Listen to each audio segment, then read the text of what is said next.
President Joe Biden announced Tuesday his main priority if Democrats expand their control of Congress in the November midterms will be to enact legislation that protects abortion rights, in an attempt to get voters refocused on abortion and the Supreme Court's decision overturning Roe v. Wade as attention on the issue has faded.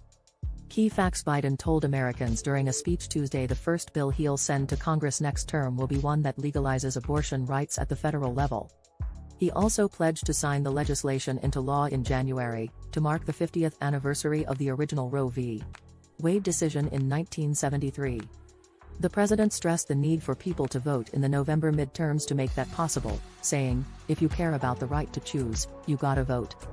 Democrats in Congress have already failed to pass legislation codifying abortion rights into law multiple times, and to actually succeed, the party would need to keep their control of the House in November and expand their majority in the Senate, in order to have a majority of Democratic senators willing to abolish the filibuster.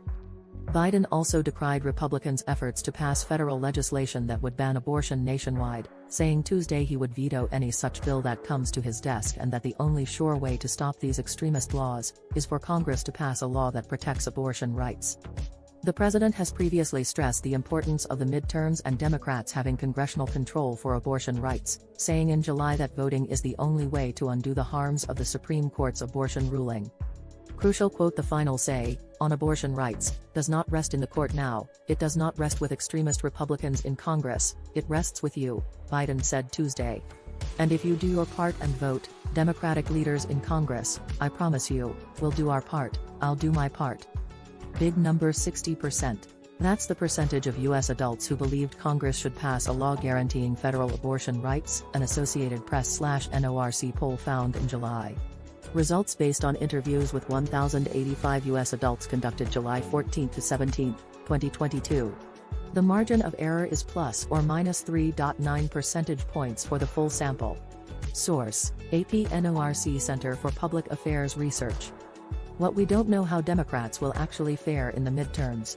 While polling in the wake of the Supreme Court's June 24 decision has largely suggested the court's ruling will be a motivating factor to get Americans to the polls, as a majority disagree with the court's decision, more recent surveys that have come out this week have shown Republicans having more of an edge as voters' interest in abortion rights has faded. Key background: Democrats have viewed the Supreme Court's decision overturning Roe v.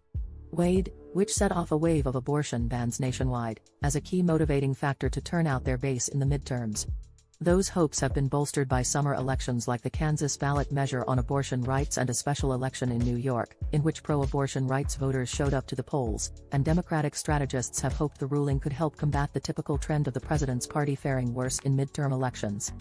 The momentum on abortion rights has slowed in recent weeks as the court's ruling has faded and voters' attention has turned to other issues like the economy and inflation.